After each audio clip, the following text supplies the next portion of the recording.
They said it couldn't happen, that no loving parent could be erased from their child's life. But here you are, and you're not alone. Welcome to iWasErased Reflections, a podcast for parents, for grandparents, and our children who are living through the trauma of parental alienation and or abduction. I'm David Schubert, an advocate, a parent, and a survivor who's lived this nightmare firsthand in living color. Each episode begins with a reflection. Sometimes it's a rant. Sometimes it's a wake-up call, and then we unpack it together. No fluff, just honest, real talk about alienation, court failures, and the emotional wreckage it leaves behind. This isn't therapy. It's not legal advice. Instead, it's truth. It's pain. And it's hard-earned hope that lives inside us all. That's why these conversations matter. In this episode, I talk about that point that many of us reach, where exhaustion often blurs reality, when your mind starts drifting towards escape. The quiet fantasy of just packing it all up and leaving everything behind and starting over again in a place far, far away. For alienated parents, that thought isn't just about running away from our responsibilities. It's about trying to breathe again after years of suffocation. Today, I'm sharing what it felt like for me to stand in that space somewhere between the edges of giving up and starting over again. The longing for peace and the realization that it doesn't always come from changing where we are, but rather from changing what we hold inside. Because sometimes somewhere else isn't a destination. It can be the moment we finally decide that peace isn't found by running away, but instead is found by resting and by choosing calm after chaos. So join me now as we search for somewhere else.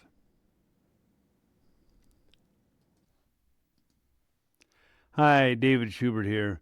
Welcome back for another episode of iWasErased Reflections. This is where I speak about parental alienation from my own lived experiences as both a left behind and alienated parent. You see, I've been through the struggles. I've shared that pain. I know the silence, and I've made that difficult journey of healing.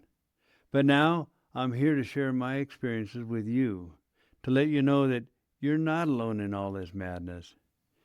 And because of this, each week I share a new reflection. Afterwards, I read each one, and I invite you to stick around because this is when we break it down together in plain language. Now, today's reflection is titled The Search for Somewhere Else. And that said, and as a way to explain where my head is coming from as we start this, I occasionally find myself looking back on past experiences, not to relive them per se, but to remind myself of the lessons I've learned along the way. Perhaps one of them that stands out most in my mind, however, is that when I use the words somewhere else, I'm not necessarily talking about a spot on the map, at least not one you can stick a pin in. Instead, it can be a gap you find between one breath and the next. The quiet you feel that survives right after all the noise settles. Even that tiny patch of daylight that proves the sky is still there. You see, that small bit of proof is sometimes all it really takes to change what we're reaching for.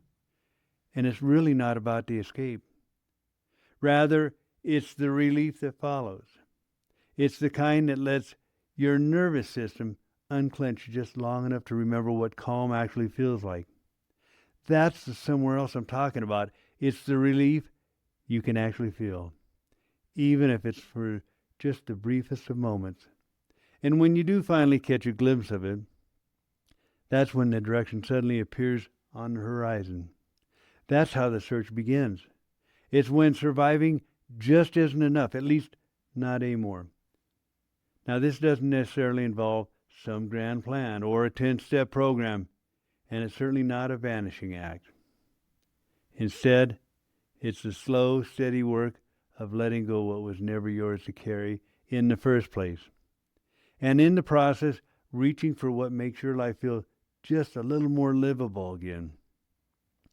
So if you're feeling that pull towards a quieter place, you're not alone. Stick around and we'll name it together. We'll even trace a path you can actually stand on, because that tug you feel is the moment you finally realize that life is more than just getting through another day. Now, as we continue, I have to admit that my mind's been drifting further and further away from the grip of alienation. It's as if a part of me is trying to escape, not physically, but rather emotionally, to a place where calm replaces chaos, where sunlight finally cuts through the storm of emotion, and peace finally arrives. However, finding that calm doesn't erase the work that's ahead. After all, this isn't exactly an easy road we're on, and the struggle is very much real. So trust me when I say, I get what you're facing, perhaps even more than you realize. Even so, there's still one nagging question that just won't let go. It's the one that refuses to leave me. And that's, does that somewhere else really exist? Or are we simply stuck, trapped in a life we didn't choose, sentenced by the lies told by others? That stuck feeling is its own kind of imprisonment. Not for anything I did wrong, but for living inside a story that someone else manipulated. One that I didn't even write, yet I still have to live in every day. Still, I hold on to the belief that peace is out there somewhere, and that somehow it's waiting for me. I know it may not be a perfect life that awaits, but perhaps it's a life that doesn't feel like a constant struggle for survival. This hope, this belief that I'm holding on to, it's what keeps me going. And oddly enough, that hope I just mentioned carries me right back to a time when I knew exactly how peace felt. Laughing without guilt, breathing without feeling that constant heaviness, living a day without feeling haunted by everything I've ever lost. That memory sets the target, but for some reason, it just feels too far out to touch. Because every time I get near that elusive peace, it somehow slips further and further away. Each corner I turn just leads to another dead end, and every wall I push against holds firm. And that's what taught me the next truth. You don't break through in one big moment. Instead, you heal in small, steady pieces. Now, I think part of surviving alienation, though, is understanding that healing doesn't just happen all at once. There's really no single finish line where everything suddenly feels better. Instead, it comes slowly and even quietly. It's in those smallest moments that you reclaim for yourself when no one's watching. It's during those times when the weight lifts just enough to let you breathe again, reminding us that healing is not an instant fix, but rather it's a gradual process. So when one of those moments does land, count it. After all, healing is a journey, and every small step is a win.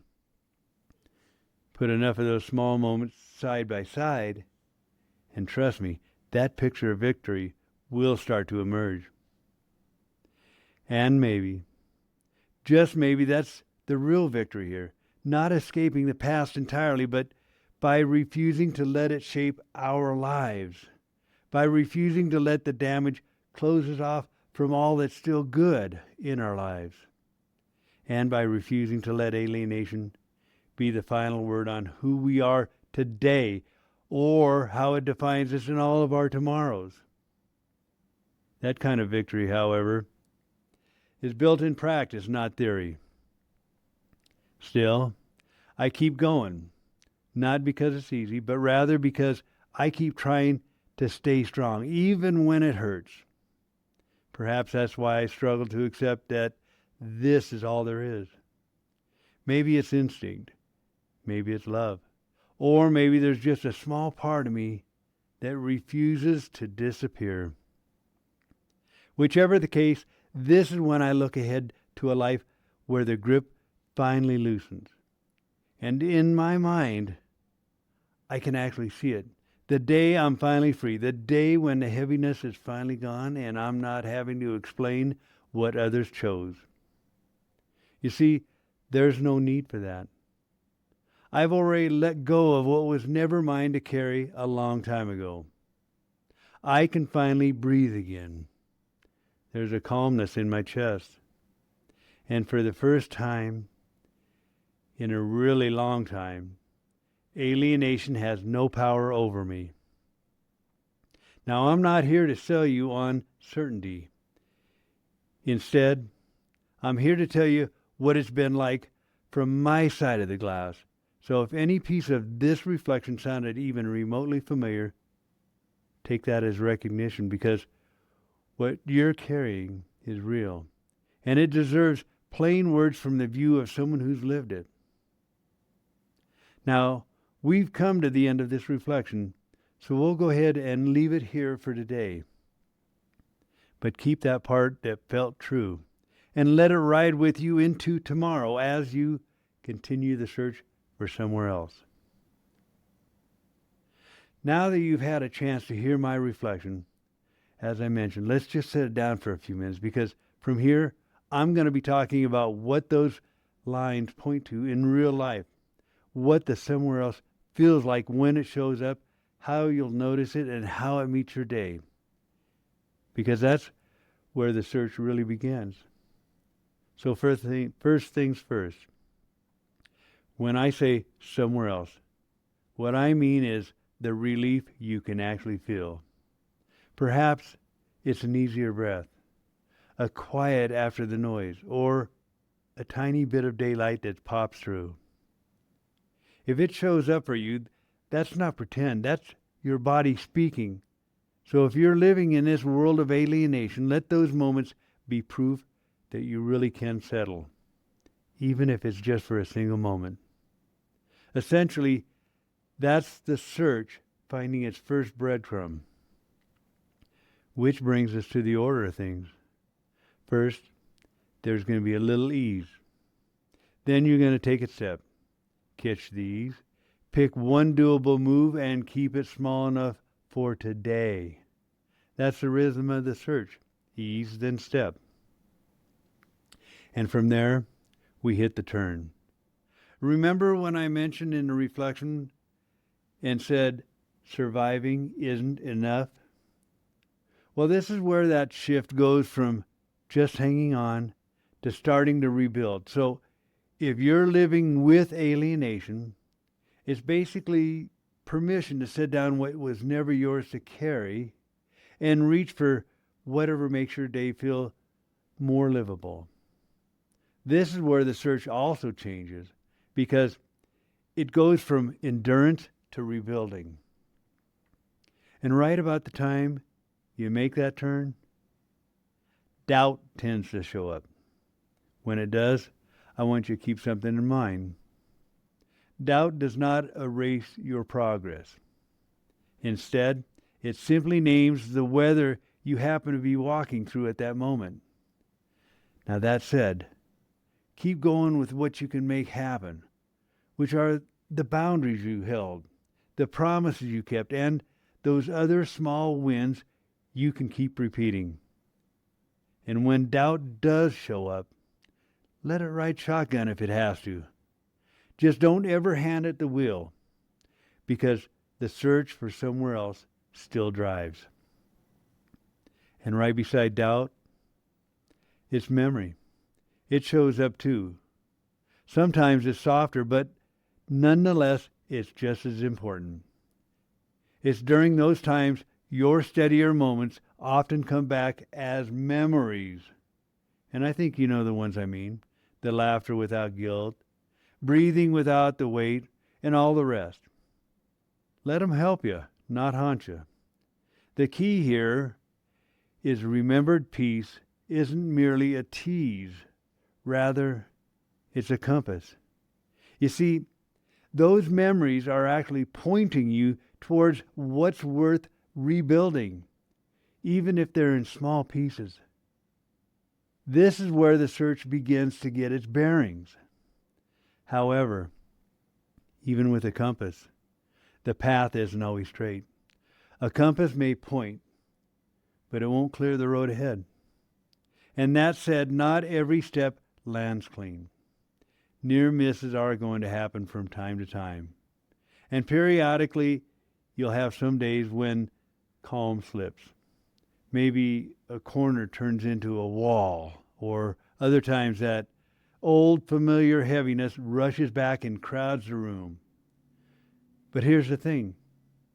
A stall isn't necessarily a failure. Instead, I want you to think of it as a brief standstill. It's a pause to catch your breath, reset, take your next smaller step. Afterwards, keep going.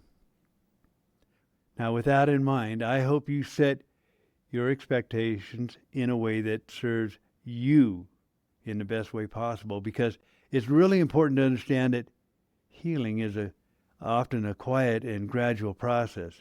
For the most part, we get to somewhere else by inches that stick, not by leaps that fall apart.